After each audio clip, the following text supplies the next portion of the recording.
Welcome back everyone to the Hello World Guide. This is another episode of the SFML Dodger game series, and in this video we are going to do something really interesting, which is that we are going to go ahead and create the text for our main game over screen, which we currently don't have. So currently our game over screen lacks any text, which is obviously not something we want. Currently if the game is over, then it's just like a dark screen, but we want to add some text to this. So how are we going to go about that?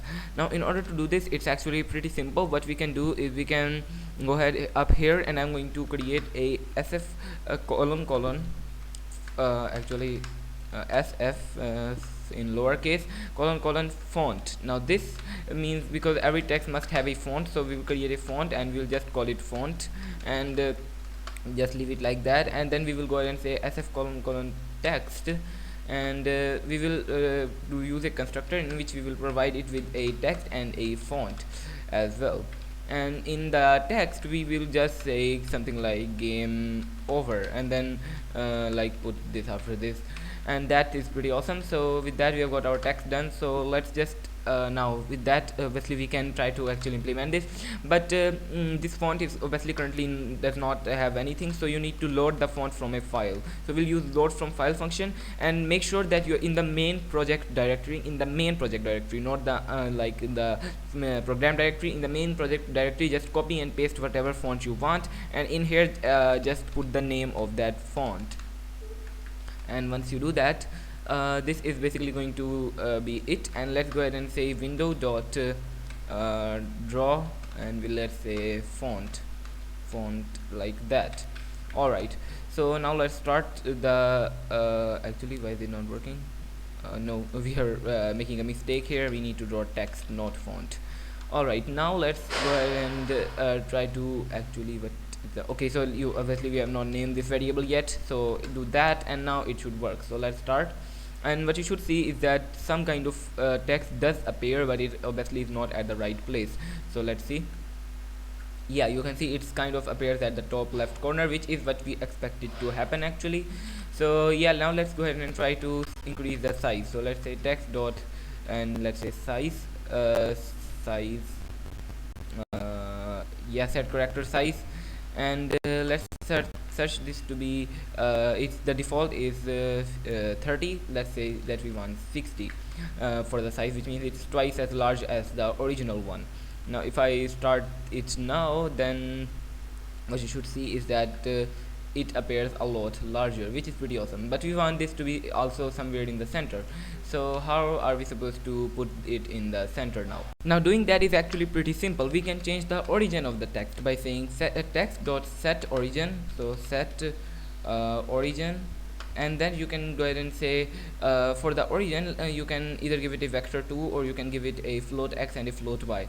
We are going to use the first approach. So by default the origin is 0 by 0, which means it's at the top left corner, but we are going to go ahead and say text dot get local bounds, which gives us obviously the kind of the where the text starts and where it ends locally, according to the text, not according to the whole window. And we can just basically get the like the width of it, and we can divide that by 2 to make it in the center. So getting the width will just make it like on the right side, but we can divide it by 2 to make it in the center, and we don't need to center the y-axis because that doesn't matter. And we can go ahead and say text dot set position, and since we want it to be kind of centered horizontally, we are going to say 400, which is the half of the size of our screen. And then for the y-axis, let's just say something like 150, which will put it somewhere near the top. So now let's start and see how well that goes. And as soon as the program opens up, what you can see is that as soon as the game is over, and you can see it displays the text here correctly. Now we can obviously there are a couple of things that I want to do, which is that we want to allow the player to press a button to restart the game. So how are we gonna implement the restarting functionality now? Now in order to do that, what I'm going to do is I'm going to go up here in the functions, and I'm going to create another void called reset essentially. So this is going to be another function called reset. We are going to implement this in a second, but for now we are going to display another text here. So we have got this text kind of going, so I'm going to kind of copy all of this and add another text here, which I'm going to call replay text, like that. Actually you don't need to do that kind of you can actually just change it when you are using it, but we are going to do it this way anyway. So in here we are going to stay to restart. To restart, press any key.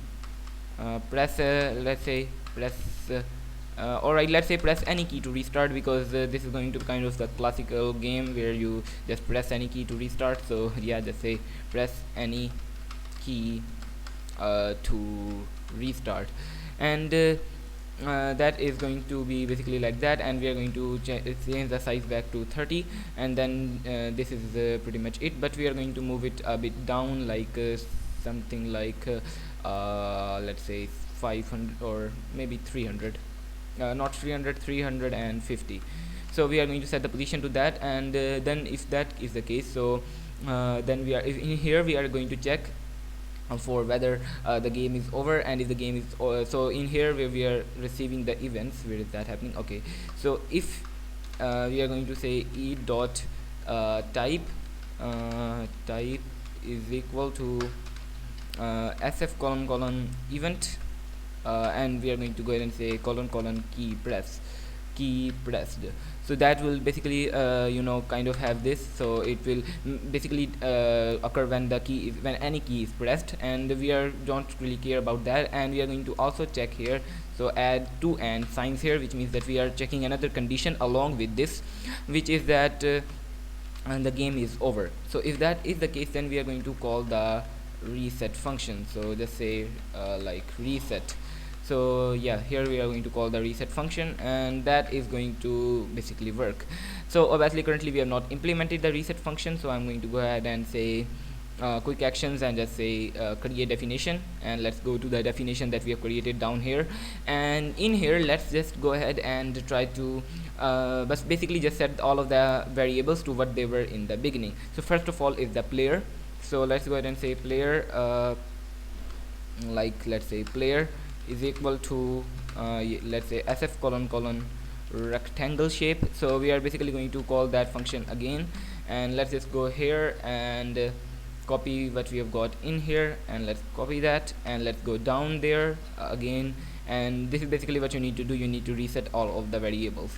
Now now that is obviously going to work for now, but there is some better ways that you can do this. So currently I'm going to basically remove anything that we are doing with the player, but instead I'm going to cut all of the stuff that we have got. So I'm going to cut this player one as well, and go ahead and paste this in here like that. So it's going to player dot set fill color this and set position, and this is going to be for the reset function. And we are going to I'm going to basically cut all of this for the enemies that we have got, and I'm going to go down here and paste it here like that. This is going to be basically our reset function. And in the beginning of the program, what we are going to do is we are not going to do any of this. Instead, just we are going to call the reset function. Just say reset, which will is going to save us a little bit of code as well. So now let's try to start the game and see whether everything is working or not. So as soon as the game starts, we are going to wait until the game is over, and it says currently does not say anything, but let's just press any key, and you can see that the game does restart, but it's causing a little bit of problems, so we need to fix those. So the first thing that we need to fix is we need to set game over is equal to false, which is currently true. And yeah, that's very important. And with that done, now let's go ahead and try to change a little bit of stuff here. So we are doing this, but we are setting everything to be the text one. So we are going to have to like copy this replay text and paste it here. So in this text, just like replace all of these. So you can paste it here, and then you can paste it in here as well, like that. And then you can go ahead and paste it in here as well. Now with that, we can now go ahead and also draw the replay text. So say window dot draw, and just say replay text. So replay text like that. Now this is going to do all of the things, and it will kind of be it for our video. And let's try to run the game and see whether it is working or whether we have messed up.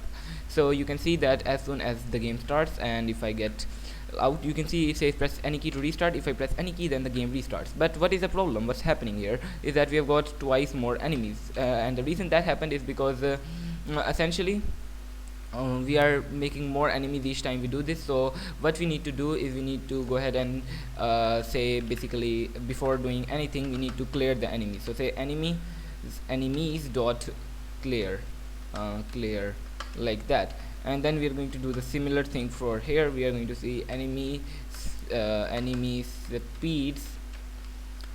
speeds dot clear as well, which is going to essentially like clear the whole vector. And this should be it for our game. Now let's try to run it again and see if it's going to work or not. And you can see that 4 enemies are coming, and I get out, I press another key, and then the game restarts essentially. Now the problem here is that yeah, you can see that it kind of happens a bit immediately if this is the way. So yeah, there are a couple of bugs that we need to fix, so we will do those in the future videos. Make sure to like and subscribe and stay tuned for that. I will see you in the next one, and bye.